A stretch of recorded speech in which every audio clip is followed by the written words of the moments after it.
Creo que para nadie es extraño o ajeno saber que Guadalajara, la de los tapatíos, sigue siendo una de las ciudades más emblemáticas que contamos en nuestro país.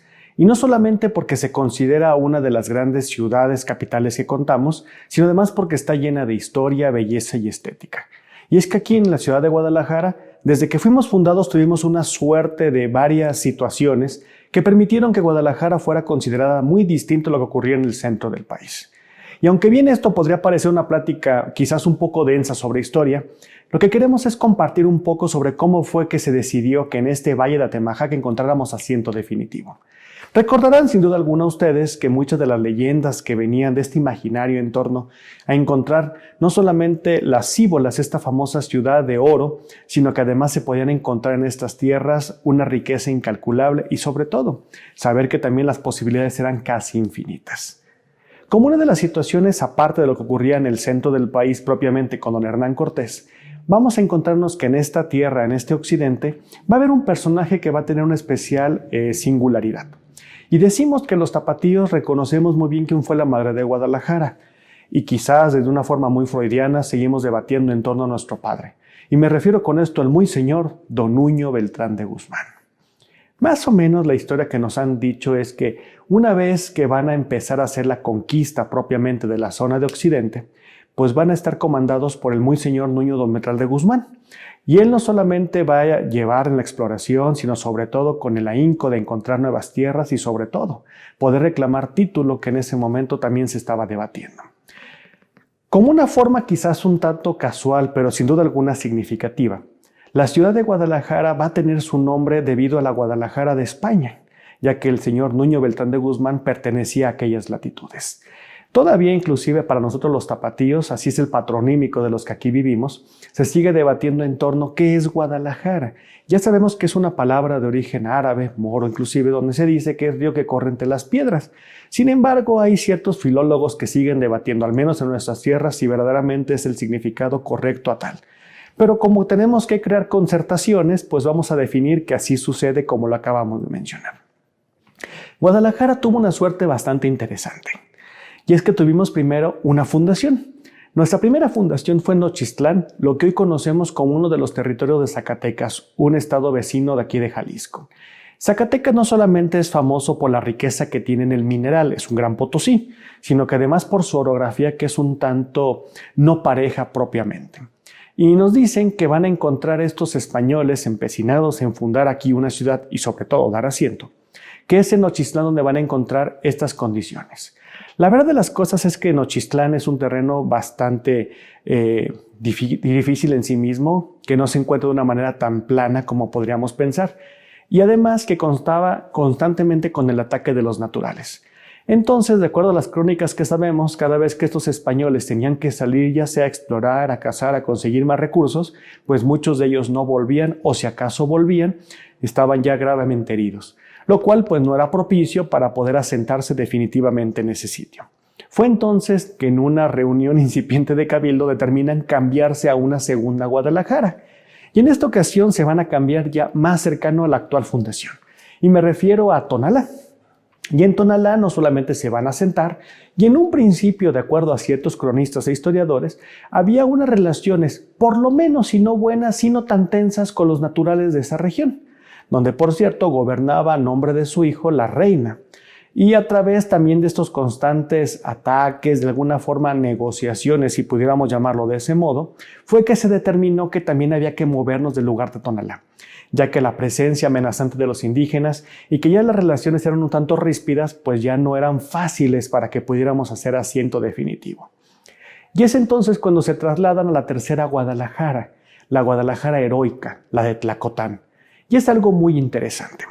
Después de haber tenido dos fundaciones, ya nos habíamos dado cuenta, los habitantes, los que seremos después tapatíos, que las condiciones no estaban siendo adversas. Y fue entonces cuando determinamos hacer ciertos cambios en beneficio de esta ciudad. El primero de ellos fue construir una especie de fuerte, una empalizada, donde para garantizar la seguridad de los que ahí vivían, se tenía que generar únicamente una entrada.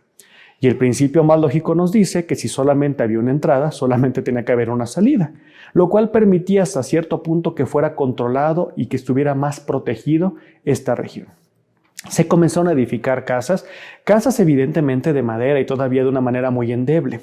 Pero hay una historia que quisiera compartirles.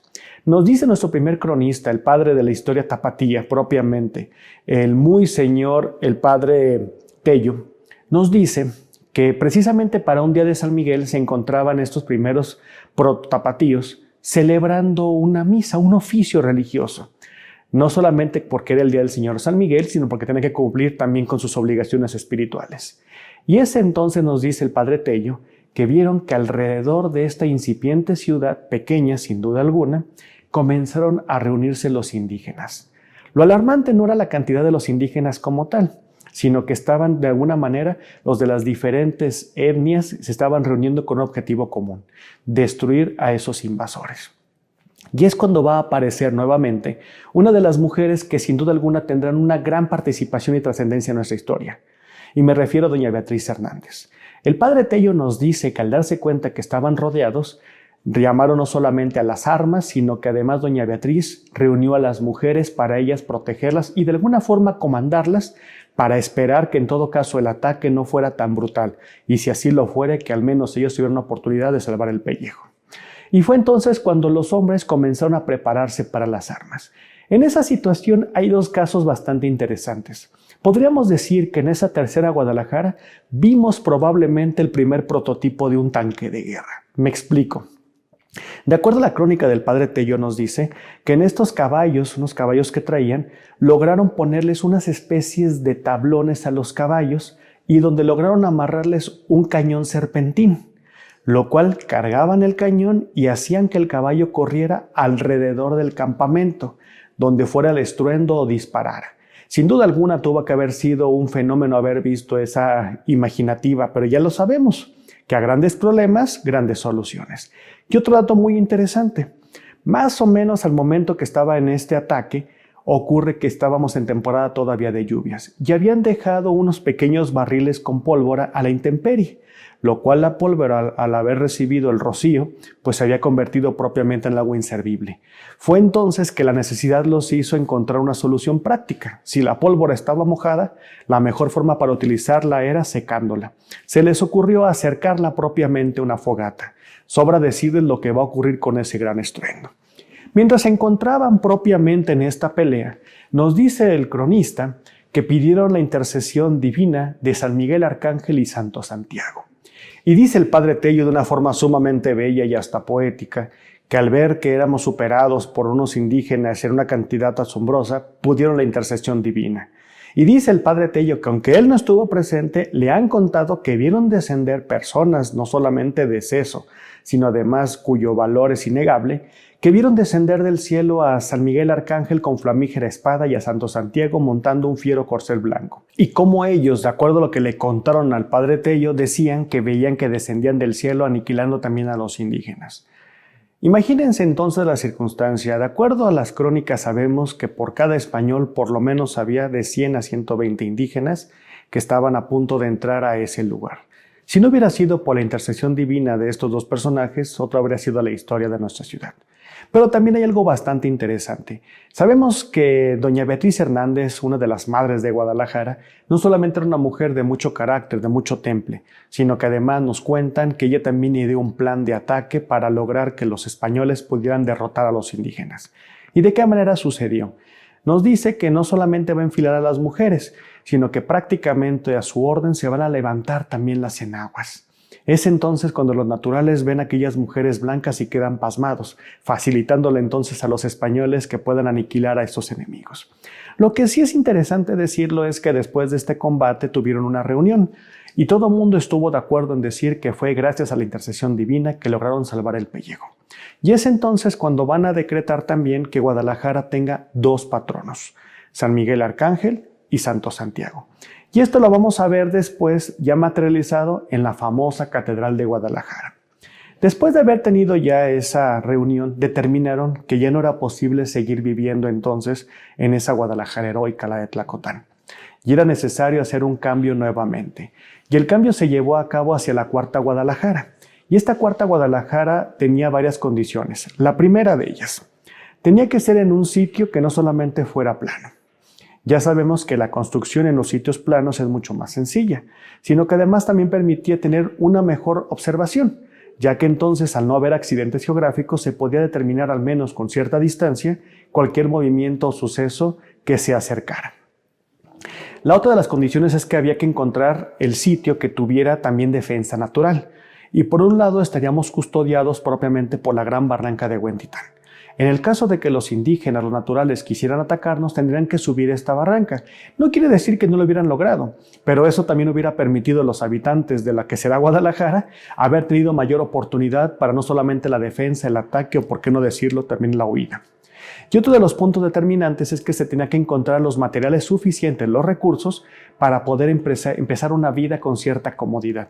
Muy cerca de este asentamiento se encontraba el río y además relativamente muy cerca de esta zona se encontraban árboles y cantera suficiente para poder edificar una ciudad. Fue entonces cuando se determina volver a mover la ciudad de Guadalajara. Y esta vez se van a venir al Valle de Atemajac. Nos dice la crónica del padre Tello que tenemos aquí un lugar que conocemos como la Plaza Fundadores, ya que todo parece indicar que más o menos por ese sitio fue donde se determinó la fundación y asiento definitivo de nuestra ciudad. Pero nos dicen que hubo un debate, ya que propiamente en este debate se determinaba que si ya habíamos tenido 3 intentos fallidos por fundar Guadalajara, era bastante riesgoso fundar una cuarta. Y comenzó el debate de que si era mejor quedarnos, si era mejor trasladarnos, qué se podía hacer. Y dice la crónica otra vez que doña Beatriz Hernández, alzando la voz, les dijo: señores, el rey es mi gallo y aquí nos quedamos. Fue entonces, dice la crónica, que todos los hombres la reconocieron y le aplaudieron. Y como un acto simbólico se clavó propiamente el cuchillo para determinar que ya era aquí Guadalajara asiento definitivo. Lo que sí es muy interesante entender es cómo fue construyéndose la ciudad. Tuvo la ciudad primero, evidentemente fue trazada con trazo de cordel. Y también se determinaba cómo eran los puntos claves para que la ciudad pudiera encontrar no solamente las mejores condiciones. Teníamos relativamente cerca de esta Guadalajara, me refiero quizás a unos cuantos metros, un río que va a ser tan caudaloso que al tiempo lo vamos a llamar San Juan de Dios. Que por cierto, también hay una historia en torno al río y la historia de los tapatíos que después espero platicarles. Entonces se comenzaron a edificar las primeras casas. ¿Cómo eran estas primeras casas? Eran casas bastante amplias, unas casas bajitas que tuvieran una recámara que fungía como cocina, recámara, bodega, y además tenían un corral con una gran puerta donde no solamente podían cuidar del ganado, sino sobre todo era una de las formas más sencillas para que la vida comunitaria fuera más sencilla. Muy próximo, les decía, a la Plaza Fundadores de la ciudad de Guadalajara, sabemos dónde estaban las primeras casas que lamentablemente por el paso de la historia y quizás por un desconocimiento total, no solamente no fueron preservadas, sino que nos quedan unos muy pocos vestigios en torno a ello. Que por cierto, el primer alcalde de nuestra ciudad fue don Miguel Ibarra, uno de los grandes hombres que también van a pelear contra otro de los personajes, el famoso Tenamastli, otra historia que sin duda alguna valió la pena algún día platicar. Bien, entonces se determina que Guadalajara tiene que comenzar a crecer. Y es cuando ocurre, por cierto, en uno de los incipientes templos, una de las pequeñas iglesias, un accidente. De acuerdo a la leyenda o a la historia nos dice que fue incendiado esto a través de una chispa. Desconocemos si fue a través de una candela propiamente o que haya caído una centella. Lo que sí es que nos sirvió de pretexto para empezar a edificar con cal y canto, o sea, ya hacer construcciones que no solamente fueran sólidas, sino que además tuvieran la fortaleza y la belleza propia. Y es cuando se va a empezar a edificar lo que hoy conocemos como nuestra Catedral de Guadalajara, que por cierto, los 4 muros de la catedral es lo más antiguo que nos queda de esa Guadalajara original. Entonces, como las famosas torres de catedral, fueron un diseño ya muy posterior, porque las torres que tenía la primera catedral se cayeron por lo menos 2 veces. ¿Y a qué viene a colación esto? Les decía cuando platicaba de la Guadalajara heroica que decidimos que 2 de nuestros 3 santos patronos iban a ser San Miguel Arcángel y Santo Santiago. Pues precisamente, una de esas torres está consagrada a San Miguel Arcángel y la otra a Santo Santiago, que también podrán observar que tienen estas torres en los colores oficiales de Guadalajara. El escudo, que por cierto el gobierno de Jalisco también nos va a pedir prestado. Y estos colores son el azul y el amarillo. Ya sabemos que nuestro escudo es un árbol que está custodiado por 2 leones rampantes. Cosa curiosa, Guadalajara ya tenía escudo y todavía no teníamos un asiento definitivo. Lo que sí es que la Guadalajara que actualmente conocemos comenzó a prosperar. y les decía que había una historia en torno al río San Juan de Dios. Bien, evidentemente que en esa época el río todavía no llevaba un nombre, pero era un río tan caudaloso que se logró aproximadamente a los 30 40 años después de que ya fue desentada definitivamente Guadalajara, que se dio el permiso para construir un molino. Imagínense ustedes la fuerza que habrá tenido este río para poder mover el molino. Y fue entonces cuando va a ocurrir una de las historias, creo yo, más simpáticas de Guadalajara. La gente que habitaba por esta zona se quedaba maravillada y sorprendida por ver la construcción de un molino. Tuvo que haber sido una construcción maravillosa para ellos, enorme. Y fue entonces cuando vamos a empezar a cambiar el nombre. Cuando la gente hacía referencia al lugar en el cual vivía o hacia dónde se dirigía, en vez de decir que hacia Guadalajara o que iba a la ciudad de Guadalajara, como gusten mencionarlo, hacían la alusión de que iban al molino. Y fue entonces cuando empezó a conocerse más la ciudad de Guadalajara, la incipiente ciudad de Guadalajara, como el molino. Fue entonces que el cabildo tomó una sabia decisión, y era multar a todas las personas que dijeran el molino en vez de decir Guadalajara, lo cual creo que nos fue bastante bien, porque entonces probablemente ahora seríamos molineros o molinenses en lugar de ser tapatíos. Pero ¿qué quiere decir la palabra tapatío? Porque sabemos que los habitantes de esta ciudad nos reconocemos como tal, como tapatíos, y hay por lo menos 3 acepciones muy interesantes en torno al término. El primero, que tiene que ver un tanto en chunga, un tanto en vacilada, es que se decía que para el siglo XIX, cuando todavía era muy común encontrarse personas que tuvieran cierto gusto por bebidas etílicas, y se puso de moda que era prohibido, que no era correcto que se visibilizaran de esa forma en las calles. Entonces alguien de alguna forma bastante vacilona decía: tapa tu bebida, tío, tapa tu bebida, tío, tapa, tío. Sin embargo, esa la tenemos descartada propiamente. Lo que sí es muy interesante es entender la conformación de los barrios para entender por qué somos tapatíos.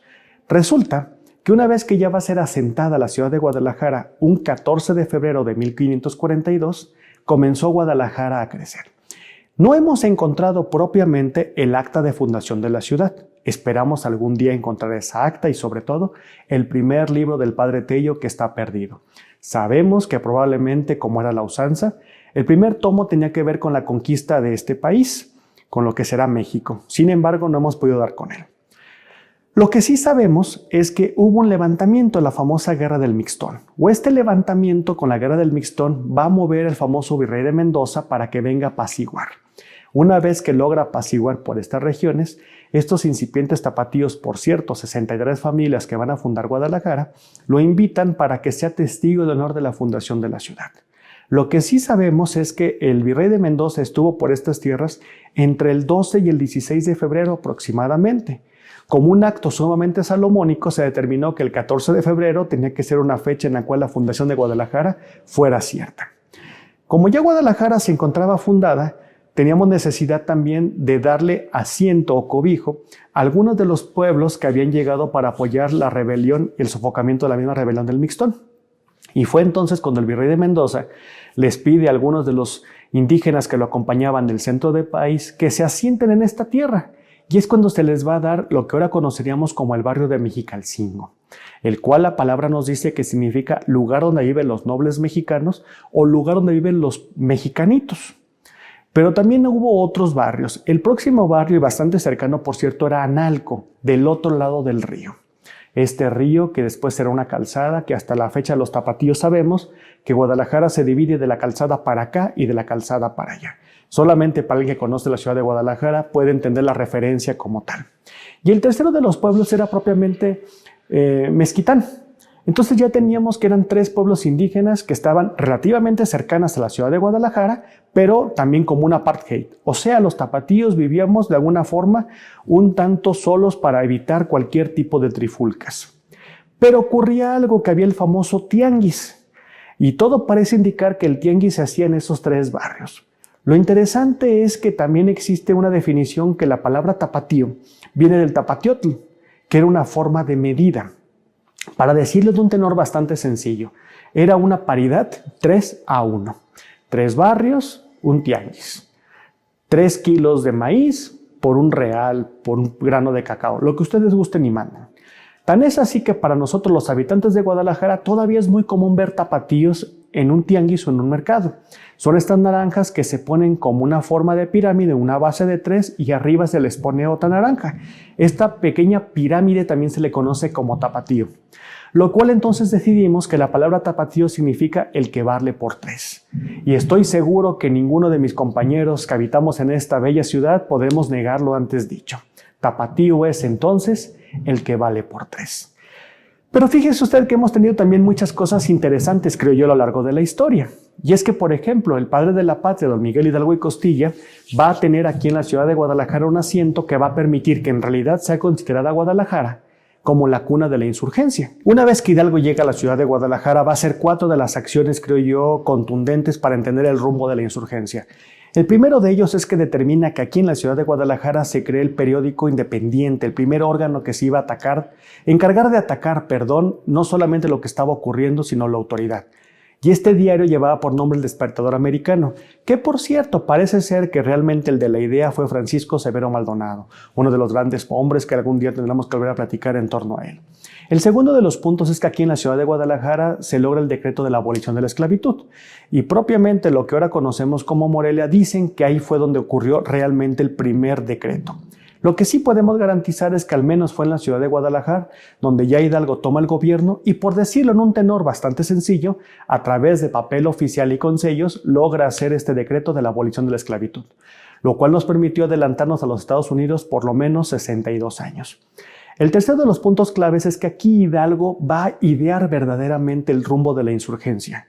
Debatible o no, al menos en nuestra ciudad ocurrió. Y el cuarto de los puntos claves, sin duda alguna, es que aquí Hidalgo va a nombrar lo que va a ser una representación diplomática de su incipiente gobierno en los Estados Unidos. O sea que hasta cierto punto podemos entender que aquí en Guadalajara también nace lo que ahora conoceremos como las relaciones diplomáticas de este país que está a punto de nacer. Pero volviendo un poco sobre cómo hablamos los tapatíos, dicen que los tapatíos hablamos cantadito. Y esto tiene que ver con cierta explicación bastante bella, al menos a mí me lo parece.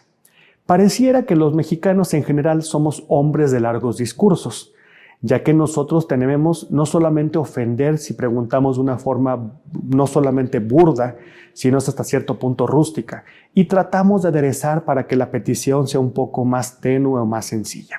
Y por lo mismo nosotros hablamos cantadito, ya que al finalizar las expresiones o las frases tenemos que alargar quizás las últimas sílabas, porque eso creemos que permite que se endulce las cosas. Por ejemplo, cuando alguien pregunta, ¿me podrías hacer el favor de facilitarme un vaso con agua, por favor? Ese por favor un poco alargadito, un poco cantado, nos hace sentir que lo estamos pidiendo de una forma correcta y sin ser no solamente soez, sino sobre todo burdos. Otra peculiaridad del lenguaje. Los tapatíos preguntamos anteponiendo el no. Por ejemplo, ¿no tendrá usted un limón que me facilite? ¿No me podrá decir usted qué hora es? ¿No sabrá por dónde pasa tal camión? Es una forma que tenemos de preguntar con un no, porque creemos que si preguntáramos sin el no, nos escucháramos un tanto burdos o rudos como tal. Hay otra expresión que me encanta de Guadalajara, y es que aquí nosotros cuando tenemos que definir para dar alguna seña, cómo llegar a algún destino, para los habitantes de esta ciudad es muy común decir, mire, suba por la calle Hidalgo y va a caminar 3 cuadras, va a dar vuelta a la derecha y después va a bajar 2 cuadras, y ahí a mano izquierda va a encontrar el edificio que usted está buscando. Alguien que no conozca la ciudad de Guadalajara dirá, ¿pero cómo? ¿Las calles suben o bajan? Evidentemente, lo que ocurre es que durante mucho tiempo nos fuimos regidos por el río, y el río nos decía si la corriente subía o bajaba, si íbamos contra el río o a favor del río. Pero solamente para los habitantes de esta ciudad es de una manera entendible el saber que las calles suben o bajan. Pero también tenemos otras expresiones que para las personas ajenas a esta realidad les resulta bastante curiosa o intrigante. Por ejemplo, los tapatíos utilizamos ciertos arcaísmos, y uno de ellos que es muy marcado es que aquí tenemos por intensificador la palabra bien. Pero si eso nos pareciera poco, lo hacemos doblemente intensificador, porque le agregamos la palabra mucho. O sea que en lenguaje tapatío es muy común decir, aquí hace bien mucho calor, aquí está lloviendo bien mucho, está bien seco el suelo, esa muchacha está bien bonita. Nosotros utilizamos ese arcaísmo porque aparentemente era una de las maneras que teníamos para diferenciarnos con el resto del país. Guadalajara, desde su fundación, nos dimos cuenta que tenemos vocación comercial. Los tapatíos nunca tuvimos vocación de otro tipo. Sí, había gente que tenía grandes extensiones de terreno, grandes extensiones de tierra, que cultivaba, que tenía la crianza de ganado, pero realmente aquí nos dimos cuenta que lo nuestro era el comercio. Y les voy a poner un caso muy interesante. Le atribuimos a don Nuño Beltrán de Guzmán de alguna forma la responsabilidad de este asentamiento. Y don Nuño Beltrán de Guzmán, en un sitio que nosotros conocemos ahora como la Arena Coliseo, donde se practica, por cierto, la lucha libre, que es un fenómeno social interesantísimo, en ese sitio estuvo el Palacio de Cañedo, donde Nuño Beltrán de Guzmán iba a edificar su casa, su palacio. Sabemos que el terreno y la construcción oscilaba en un costo entre 600 pesos. Imagínense ustedes la cantidad de recursos que eso implicaba. A los pocos años de eso, cuando ya Guadalajara comenzó a tener fama no solamente de ciudad rica, próspera y culta, había familias que tenían en su haber más de 300,000 pesos. Yo les pregunto, si la casa de Nuño Beltrán de Guzmán valía 600 pesos, ¿qué significaba junto a fortunas como 300,000 pesos? Pero les decía que había ciertas personas que habían hecho asiento con unas casas maravillosas que todavía perviven aquí en Guadalajara. Las grandes extensiones de tierra en los altos de Jalisco, una de las zonas también más interesantes del país, creo yo, permitía que se vendiera al comercio el ganado. Entonces, desde esta parte del país se tenía que trasladar unas cantidades de ganado, pues a veces abrumante. Y es cuando se va a entretener y se va a crear, por cierto, el deporte nacional, y me refiero a la charrería y sus suertes. Y es entonces propiamente que aquí en Guadalajara también podríamos considerar, o al menos en esta región, cuna de la charrería, uno de los emblemas y símbolos creo que nos dan más identidad, no solamente en México, sino en el mundo. Pero volviendo a las palabras también que utilizamos los tapatíos, nosotros entendemos una clara diferencia, por ejemplo, entre el virote y el bolillo. Sabemos que el virote tiene que ser salado y que va a dar para la gloria de México y del mundo uno de los platillos más emblemáticos. Si bien es cierto que nuestra gastronomía no encierra los secretos del mole, por ejemplo, sí tenemos platillos que nos van a permitir sentirnos orgullosos. Y uno de ellos, como les decía, es la famosa torta ahogada. Resulta que tuvimos aquí un escritor que después va a ser gobernador y que además tuvo fama de ser un hombre sensible y culto, don Agustín Yáñez, autor maravilloso que recomiendo que lean, por ejemplo, Al filo del agua, entre otras de sus obras. Nos dice en uno de sus libros que el antecedente de la famosa torta ahogada se conocía como la torta borracha. En las cantinas de antaño se servía como una forma de aperitivo una salsa sumamente picante y para acompañarla era remojar virote salado. El virote salado, el propio nombre lo indica, tiene un sabor salado, pero además es de consistencia un tanto dura o ríspida. Entonces, al momento que se sumergía en esta salsa, permitía por la consistencia del pan que el pan no se desbaratara. Y eso ayudaba para que la gente siguiera bebiendo y de una forma muy común en que pasaban algunos días los tapatíos. Con el paso del tiempo se determinó que había que crear algo diferente y fue cuando van a hacer la famosa torta ahogada, que es un virote, el cual va a tener carnitas y se va a aderezar con salsas picantes. Para los tapatíos inclusive es una forma muy especial de pedir la torta ahogada, ya que cuando se pregunta si es completa o media, no se refiere propiamente al tamaño de la torta, sino si es completamente bañada en salsa picante o la mitad o carente de ella, y en lugar de tener salsa picante se acompaña con una salsa de jitomate que si bien no pica tiende a ser ligeramente dulce. Otro de los platillos emblemáticos para los tapatíos es la famosa carne en su jugo. Y esa surge lo que ahora conoceríamos como los dos templos, San Francisco y Aránzazu, los resquicios que nos quedan de un convento franciscano, ya que a pocos metros de ahí se encontraba la primera estación del ferrocarril. Y de acuerdo a lo que sabemos es que ahí tenían que vender en estos agachaditos, en estos puestos incipientes de comida, algún alimento que sirviera para todas las personas que ahí trabajaban. Tiene que ser un alimento económico y sobre todo que portara nutrientes y que permitiera que se pudieran llenar o satisfacer con muy poco dinero. Y fue entonces que nace para la gloria de México la carne en su jugo. ¿Qué es la carne en su jugo? La carne en su jugo no es más que un guisado de carne finamente picada acompañado por abundantes frijoles de la olla, aderezado con cilantro, perejil, lechuga, cebolla, todo aquello que a usted le guste y mande poner. Originalmente era con carne sumamente delgadita, ya que ésta se extraía del cuello de la res, la cual tiene un montonal de nervios. Al hacerla finamente picada, permitía que los nervios fueran fácilmente digeridos por aquel que la consumía. Y es entonces cuando van a hacer el platillo también estrella que conocemos como la carne en su jugo. Otro de los platillos que también nos van a dar en el mundo un sitio ideal es el famoso pozole. Tan es así que el pozole de Jalisco alcanzó tanta fama que en un momento el equipo oficial de béisbol llevaba el nombre de los Pozoleros de Jalisco. Y el pozole que hay en Jalisco también es una de las cosas que tanto presumimos. Otro de los platillos que se sigue debatiendo, que inclusive aquí en Guadalajara tenemos una zona que se conoce como las 9 esquinas, donde a cualquier persona que le pregunten es fácil encontrar 3 cosas. Imprenta, pitayas en tiempo de calores, una fruta maravillosa con unos colores que primero hay que digerirla con la mente antes de probarla. Y la tercera es la famosa birria. Entendemos por birria como un proceso de ablandamiento a través de especias y calor.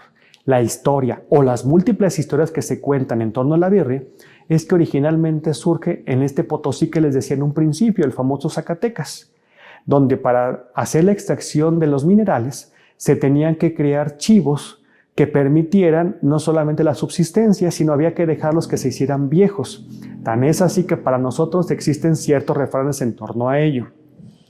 Uno nos dice, vamos viendo de qué cuero salen más correas. Y un chivo viejo permite que tenga un pellejo mucho más resistente. Además que por las condiciones orográficas era mucho más sencillo mantener 10 chivos que una vaca, y estos chivos se podían mantener prácticamente por sí solos. Cuando llegaban ya a una edad en la cual el pellejo había encontrado su máxima dureza, no solamente se sacrificaban, se empezaba a trabajar el pellejo como tal, el cuero, pero no podíamos permitirnos desperdiciar la carne. Pero la carne ya era sumamente vieja. Entonces a alguien se le ocurrió hacerle un proceso de ablandamiento a través de especias y calor. Con el paso del tiempo nos dimos cuenta que pues eso sabía bastante bien y es como vamos a empezar los tapatíos también a consumir la birria. Pero déjeme decirle que tenemos otra bebida, una bebida emblemática para todos nosotros. Y me refiero al famoso tejuino. Todo parece indicar que la palabra en realidad es tesguino. Sin embargo, este tejuino, que difiere mucho de ciertas poblaciones indígenas, este es un tejuino dulce, ya que va a tener su respectiva carga de sal, masa fermentada, nieve de limón, que va a permitir que sea la delicia en tiempo de calor para propios y extraños. Y otro de los platillos que yo siempre he dicho, que sí es verdad que el cielo se puede alcanzar con una mano, es cuando uno prueba una jericaya. El origen de la jericaya también es muy debatible. Resulta que aquí en la ciudad de Guadalajara tuvimos un obispo que hizo mucho bien. Y no me refiero al grande, al inmortal Fray Antonio Alcalde, sino que hizo bien por la construcción de la Casa de la Misericordia, el famoso Hospicio Cabañas, el obispo Cabañas como tal. Y en esta construcción se determinaba que era donde podían darle asilo a los niños desprotegidos, a los desamparados y gente que estuviera en condición sumamente pobre. Nos dicen que una de las monjas que atendía este lugar era de una población de Jericá. Inclusive había un platillo muy similar. Lo que sí tenemos que aceptar, porque son las concesiones, es que esta religiosa tuvo a bien crear un alimento que fuera sabroso, nutritivo y que fuera fácil para deglutir, ya que era muy común que le llegaran personas en situación prácticamente a punto de morir por inanición. Y es como nace la famosa jericaya, una especie de crème brûlée o natilla propiamente de nuestra ciudad. No hay cenaduría, restaurante o celebración en la cual no sea común que encontremos las jericayas. Y fíjese usted, y ya con esto termino. Aquí en Guadalajara tenemos algo maravilloso. En rato nuestro azul de cielo se vuelve obsesivamente azul. Aquí tenemos fama de que hay mujeres no solamente bellas y hermosas, sino sobre todo inteligentes y sensibles. Y aquí los hombres aprendimos a escuchar a las mujeres. Yo creo que por eso nos ha ido bien a lo largo de la historia. Una última confesión. Dicen que hay tanta grandeza en el cielo tapatío que las torres de catedral parecen apuntalar este cielo que nos cobija. Vengan y visiten mi ciudad, la ciudad de Guadalajara.